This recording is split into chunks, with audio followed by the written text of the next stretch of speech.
Okay,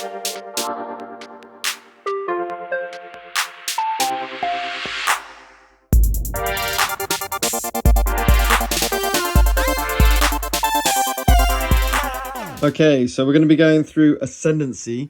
We're going to be doing the Prologue, Scenario 0. This is the board setup, effectively. Let me talk about this scenario.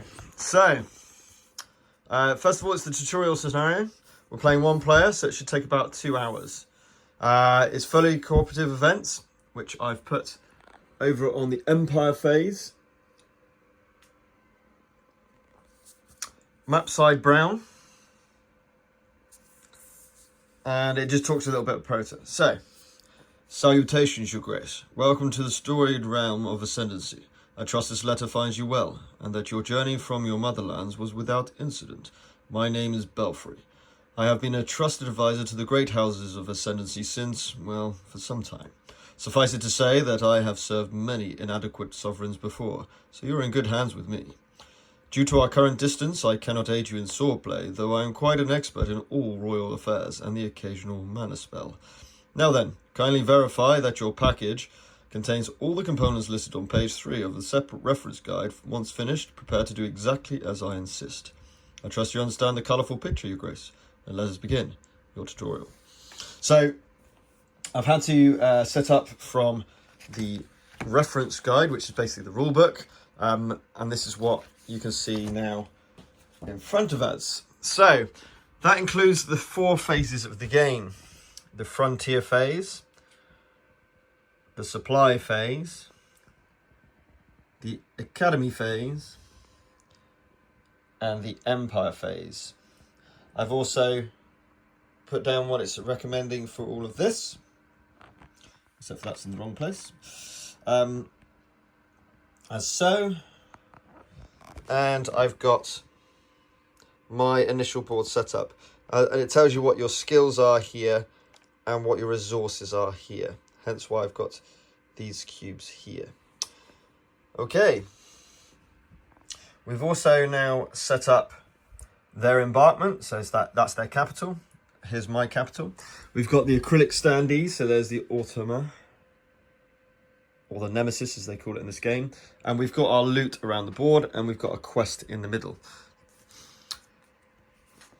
So we've now, it says do not open any of the sealed envelopes, including the arc visor, until you are instructed to do so. So I will not open that to start with. Okay. Decade 1. Each round of Ascendancy is 1 decade. So you play, and that's what this is denoting here. You have 2 objectives, Your Grace, if you can manage. First, you must establish 1 permanent settlement. Second, you must traverse this vast continent and meet me at the quest location. You shall have 3 full decades to complete the simple objective. So we got our 4 different phases to do worker placements. And over here you can see our 4 different types, starting from kind of like their skill level or their importance, if you like, from the outcast to the worker to the loyalist, and then finally the lord. Okay, so as long as you can think of the phases 1, 2, 3, and 4 as going up in importance or in level. So you can only ever go on the frontier phase with your outcast. However, your labourer could go into the frontier phase or the supply phase. But let's follow the tutorial. And it's just saying what's going on with the blue box. And they're talking about the Nemesis. I'd advise against listening to his advice, Your Grace. Most scholars agree that Nemesis are superior. We do not meander in analysis paralysis. Unlike humans, we act decisively. So, roll the yellow dice. And we're going to go for each of the 4 different ones. So, let's see. So, for the frontier phase, we have a 6. So, we put him on the patron phase. For the supply phase, we get a 4 in knowledge. In the academy phase, it gets a 1. So questing. Because this was not...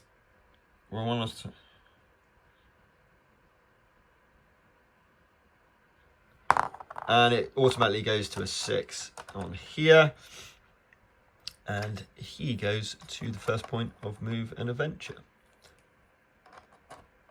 Got these cool horses, meeple and horses, and this is a level 1 tier horse mount, as it were.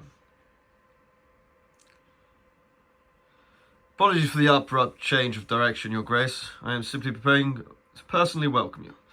So that's why it's a 6 on the Nemesis target hex. Effectively, it will show you what that means in a second. Now that all my workers are placed, you will learn how to place yours next. So, we go through the phases, the 4 phases. I'm going to start with phase 1, the frontier. Let us direct your outcast first. This hooded worker represents hundreds of lowly souls on the fringes of society. They are castaways and ne'er-do-wells, Your Grace. Pity them not. As your lowest ranking worker, an outcast can only perform the most simplistic actions. Still, their particular brand of service may prove necessary for your cause. So, we are going to decide where to put our guy. Now, we're going to follow the tutorial, so let's see what it says. Place it in or near the reveal action slot. So we grab our outcast and we put it on the reveal section of the frontier phase.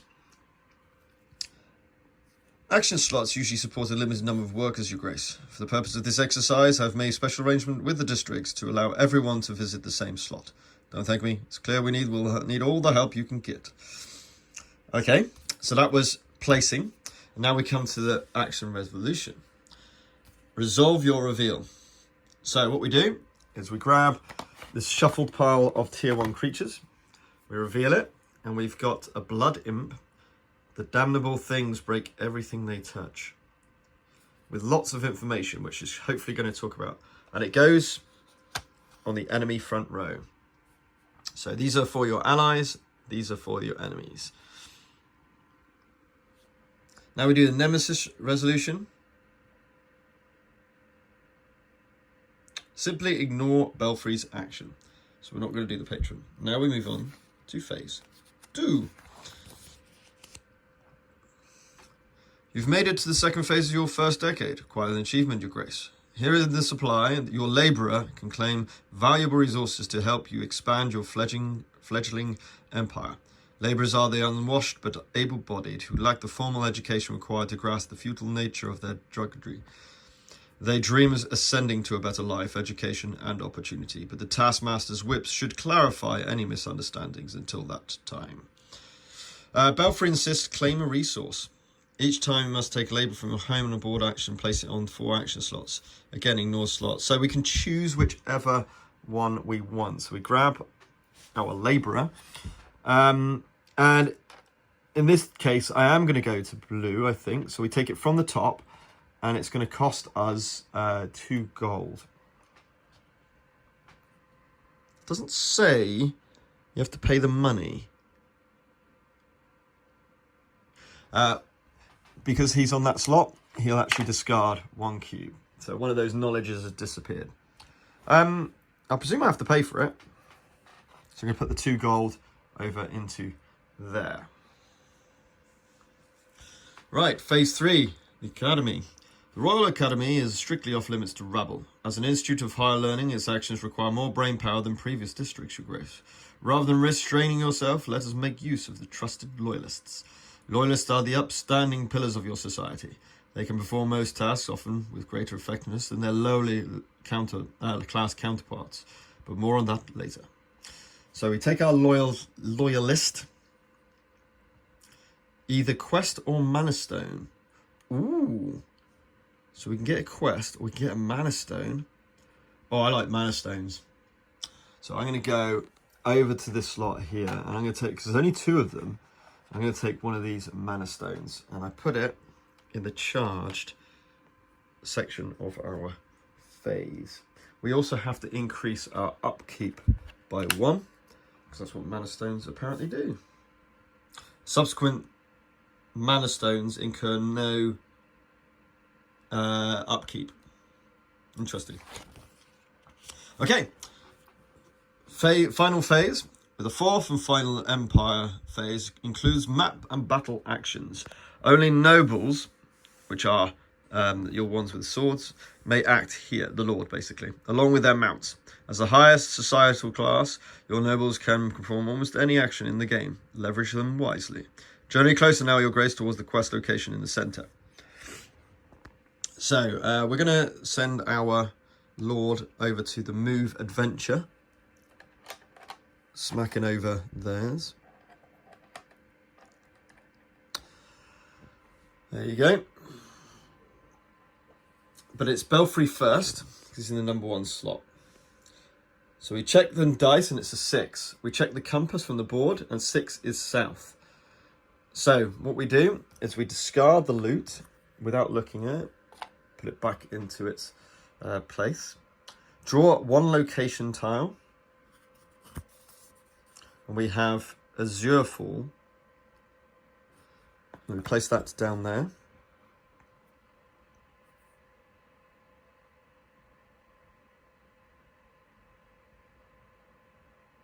We move the avatar to here and we place out a new settlement out to here. And because they've placed the settlement, you can see here, you're going to gain 3 loyalty. So we'll put that up to 3. Lovely. Right, human resolution. So we need to move. For this exercise, choose 1 diagonally towards the center. So we're trying to get to here, remember? So we're going to move to here. We need to pay 1 food. So we're going to take our green cube and we're going to place it into the discard area. We're going to claim the loot token. Do not look at it. So just put it down in your supply. You need to use an action to look at it. And then you're going to look at top 2 of these and decide which one we want to go for. Now, what I'm looking for is this one. This is great because this gives me a +1 loyalty if I'm adjacent to my capital. So probably going to go for that. This also has no loyalty. So that one, oh, any colour, it's wild. So I like the Raider, so I'm going to use that. The one you didn't choose goes face down over onto that section. Then we move into it, we do not settle it. Okay.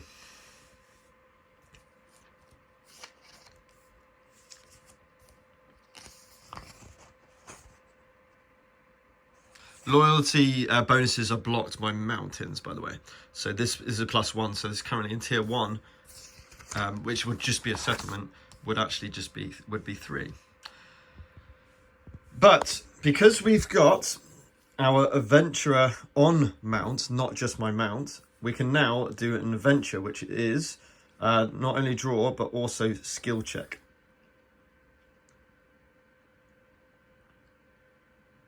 Choose either.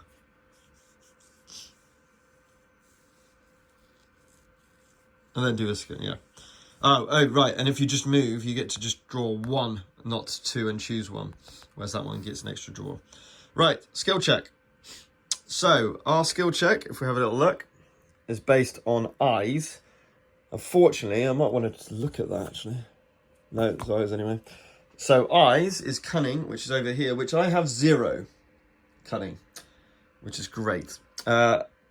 So, oh man, ascend. I think that means you get to increase your mount level. But never mind. Yes, +1 mount. It's impossible for me to get that. However, I do have my knowledge cube. So it does say in this book that I can use a knowledge cube while I'm doing it. So here, this is what this is about. You can spend a skill resource. Oh, sorry, it's the red one, not the blue one. I can spend a skill resource, the red one, to gain immediate +1 to any one of your skills. And you can spend a skill after you attempt the roll. but before results are final. So that's really handy. Now, it's actually impossible for me to get an 8 or more, even with +1 skill. So I'm going to roll for the sake of rolling, but it's a done deal. Oh, it's not a done deal. I needed 4+. Unfortunately, even with the +1 skill, I do not get the haste. So my skill gives me nothing. That's disappointing. I could have got a bit of haste, but never mind. Decade end setup. Our first decade is nearly over. Despite the court gossip, I had no doubt you would remain in power. Well done, Your Grace. Now, to reap the fruits of your grand accomplishments, turn your attention to the tracker. The 2 long middle lines represent your loyalty, which you should always be growing. The right hand is upkeep, which you must manage carefully. So we're looking at those in terms of the resources. It says you never have to pay during this step, even if your upkeep is higher than your loyalty. Any negative income simply becomes 0. Worry not, Your Grace, we shall soon increase your loyalty by constructing buildings, settling, and even destroying rivals. Recurring skill perks. So, basically, if you have more than 4+ on these, you've got these little bonuses that trigger on each of the 3 skills. We haven't got any of those. Skill issue, Your Grace. My advice is to get good. And then we have the coronation ceremony. Now that the ledgers are settled, it's time for the decennial ceremony of the crown, which would we bestow upon the player with the highest loyalty. That would be me. However, in fully cooperative scenarios like this one, Nemesis players are ineligible for the crown. That means you will have to do. Worry not, Your Grace. Expectations for your performance are low. So we draw the top card of the event. 1 card? Yep. And it's an act of law. So it'll say up there if Belfry gets any additional loyalty. So inspire the workers. 1 person rolls to that. Do we do this now?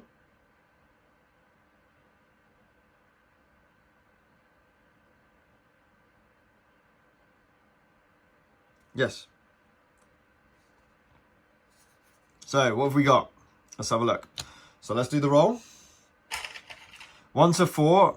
Each player exhausts 1 labor through the next decade. Ooh. Each claims. Right. We need a 5+. This is going to be hard. Oh. We roll to your skill. You know what? I'm going to use my skill. I'm going to use my skill point. I'll put that in the discard. And I'm going to increase my cunning by 1. I know I don't need to do that right now, but my cunning I need to build up, it seems. Oh, yeah. Gets the 6. So each claims 1 food or 1 ore from the supply district.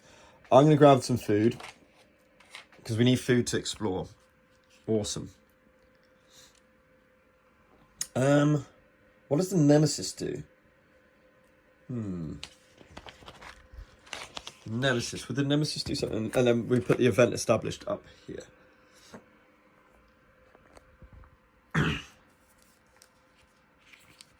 It did say, unlike Nemesis, it must pay food. Because, no. It was in, I'll tell you when it was in. It was when we were claiming resources. Phase 2.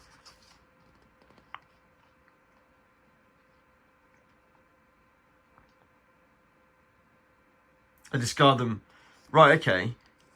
If any effect in the game would have a Nemesis player gain coins, resources, loot cards, or anything, they discard them immediately. Is it random? I guess so. So we've got 1. So it's a 1. It's food or ore. Let's see. So 1, 2, 3. It's food that's discarded. 4, 5, 6. It's ore. It's ore. There we go. Seems like the fair way to do it. Right. Finish the first decade. Recollect all placed workers.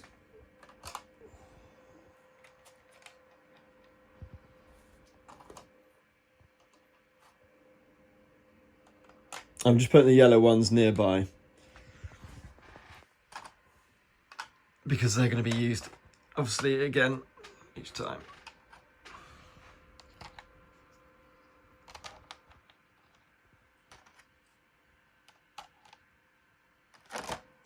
Oops. So there we go. I've got my workers back on my board, my player board. Now we increase this by 1. Now it's time to take a break. Whenever you're ready, you begin the next decade. So that is first decade of 3 for Ascendancy. We have currently moved up towards our objective by literally following the objectives or the tutorial in this book. We'll be back for decade 2 later.